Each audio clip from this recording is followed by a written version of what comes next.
OFC అనేది ఎట్లాగా ఉంటుందో చూద్దాం. ఆప్టికల్ ఫైబర్ అనేది ఎలా ఉంటుందంటే ఇట్ ఈస్ ఏ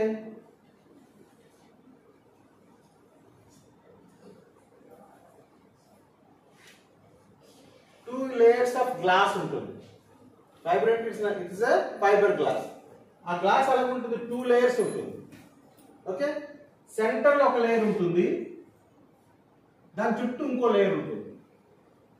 ఇది మీకు ఎలా ఉంటుంది అంటే మీరు కొత్త పెన్సిల్ కొన్నారనుకోండి, ముందు క్రాస్ సెక్షన్ ఉంటుంది కదా, సో సెంటర్ లో మీకు రౌండ్ గా ఏం కనబడుతుంది, బ్లాక్ కలర్ లో రెడ్ కనబడుతుంది.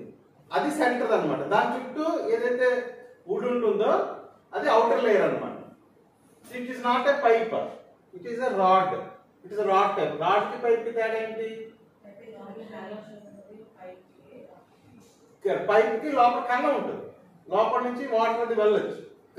రాడ్ కి అలా కాదు కదా. ఓకే, సో ఇది సాలిడ్ గా ఉంటుంది. 2 layers of glass. Okay, so ఈ లోపల ఉన్న దాన్ని ఏమంటారంటే, దీని పేరు ఏంటంటే కోర్ అంటారు. దీన్ని ఏమంటారంటే క్లాడింగ్ అంటారు. ఓకే, సెంటర్ ఉన్న దాన్ని ఏమంటారు, కోర్ అంటారు. పైన చుట్టూ ఉన్న లేయర్ ని క్లాడింగ్ అంటారు. సిగ్నల్ ఎందులోంచి వెళ్తుంది, కోర్ లోంచి signal, light passes through core only. Okay, బయట ఏంటి తేడా, ఇది గ్లాసే ఇది గ్లాసే, ఇది గ్లాసే అది గ్లాసే కదా. మరి ఇక్కడ ఏంటి, ఎందుకు 2 లేయర్స్, దాంట్లో డిఫరెన్స్ ఏంటి, ఈ గ్లాస్ కి ఈ గ్లాస్ కి తేడా ఏంటి, డిఫరెన్స్ ఏంటి, రెండు ఒకటే సేమా? గ్లాస్ కి ఏముంటుంది, పారామీటర్ ఏంటి, గ్లాస్ పారామీటర్ దానికి ఒకటి ఉంటుంది పారామీటర్. ఏమంటుంది దాన్ని,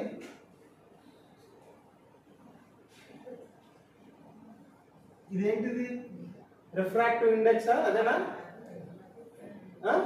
రిఫ్రాక్టివ్ ఇండెక్స్ అంటారు. సో ఈ రిఫ్రాక్టివ్ ఇండెక్స్ డిఫరెన్స్ అన్నమాట. Okay, so refractive index of core is slightly more than the cladding. Both are glasses only, but the refractive index of core is slightly greater than the cladding. అంటే cladding కంటే కొద్దిగా core యొక్క refractive index కొద్దిగా ఎక్కువగా ఉంటుంది. So ఇక్కడ మీరు because ఇక్కడ వెళ్ళే సిగ్నల్ ఏంటి, లైట్.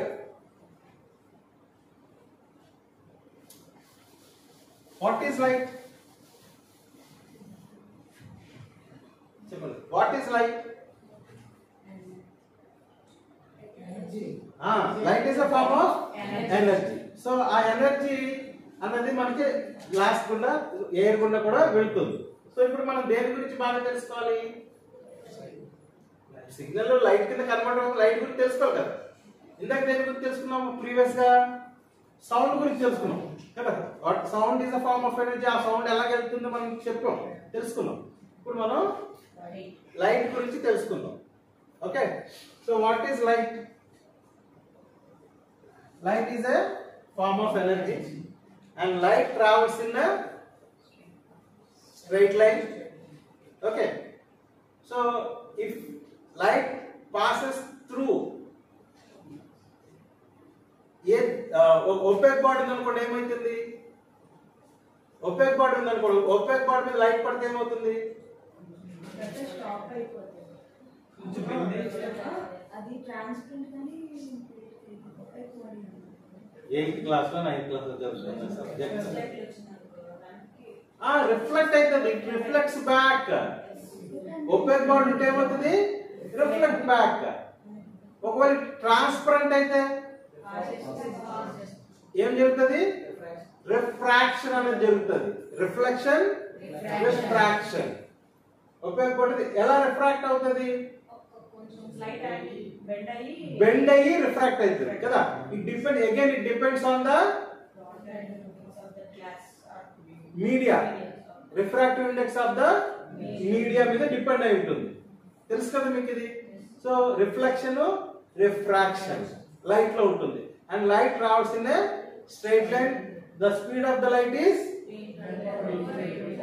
సో అది మనకు తెలుసు. ఓకే, సో ఇప్పుడు దీంట్లో ఒక ఫినామినా ఉంది. ఓకే, లైట్ లో మనం ఒక ఫినామినా నేర్చుకున్నాం మీరు, అదేంటి చూద్దాం. సపోజ్ ఒక యాంగిల్ θ1, ఇదొక మీడియా, ఇదొక మీడియా, ఇది మీడియా 1, ఇది మీడియా 2. ఓకే, సో ఇక్కడ నుంచి ఈ మీడియాలోకి వెళ్ళినప్పుడు లైట్ ఈ యాంగిల్లో ఇన్సిడెంట్ అయినప్పుడు ఏమవుతుంది, రిఫ్రాక్షన్ జరిగి ఏమవుతుంది, కొద్దిగా బెండ్ అయ్యి towards away from the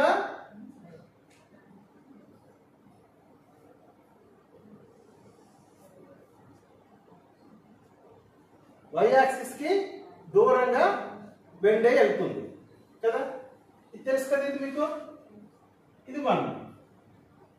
if you increase the angle, if you increase the incident angle, suppose it is θ2, then ఇంకా ఎక్కువ బెండ్ అయిపోతుంది.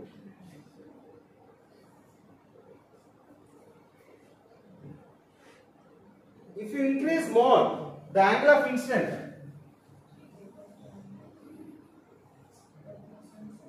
θ3 అనుకో, ఏమవుతుంది,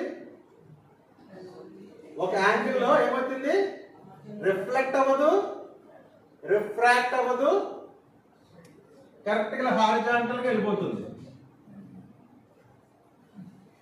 కదా. సో ఈ యాంగిల్ ఏమంటాం మనం, what this angle is called, very good, it's called critical angle కదా.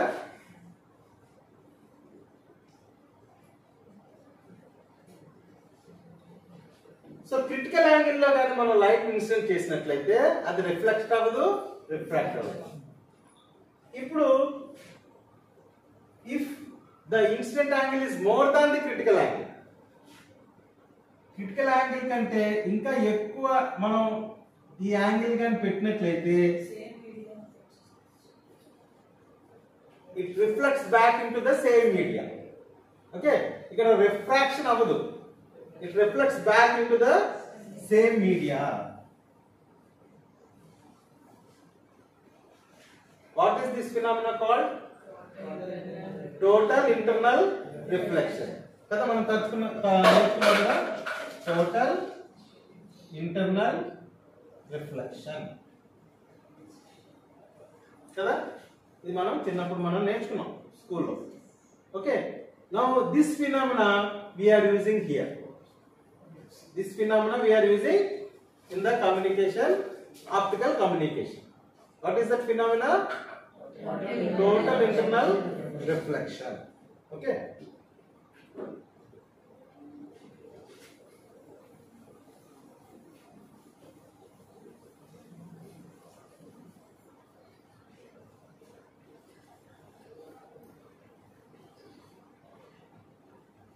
So now we see this is the fiber. Fibre అనగానే మనకి ఏముంటుంది, core, cladding. So always signal light passes through core. So ఏదైతే మనం ఇప్పుడు generate చేసామో light signal through electrical signal ఏదైతే చేసామో, we instant that signal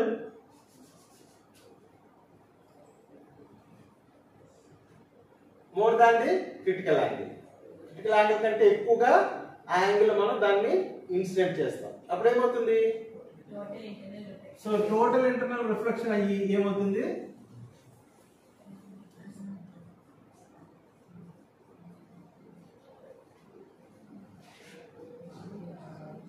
hundred kilometres. Okay, so ఇలాగా సిగ్నల్ అవతల రిసీవర్ దగ్గరికి వెళ్ళిపోతుంది. అర్థమైంది కదా. సో ఇక్కడ కూడా మనకి ఏమవుతుంది అంటే, when light passes through core some loss అనేది ఉంటుంది. ఏంటంటే ఇక్కడ అయినప్పుడు స్మాల్ అమౌంట్ ఆఫ్ లైట్ ఇక్కడ మనకి క్లాడింగ్ నుంచి పైకి వెళ్ళిపోతుంది, తక్కువ. ఓకే, సో కొద్దిగా లాస్ తోటి మనకి వెళ్ళిపోతున్నాం. Okay, so this is a fibre. అర్థమైందా, ఇది ఎలాగ యూజ్ అవుతుంది ఎలాగనేది తెలిసింది కదా. సో ఇప్పుడు చూద్దాం.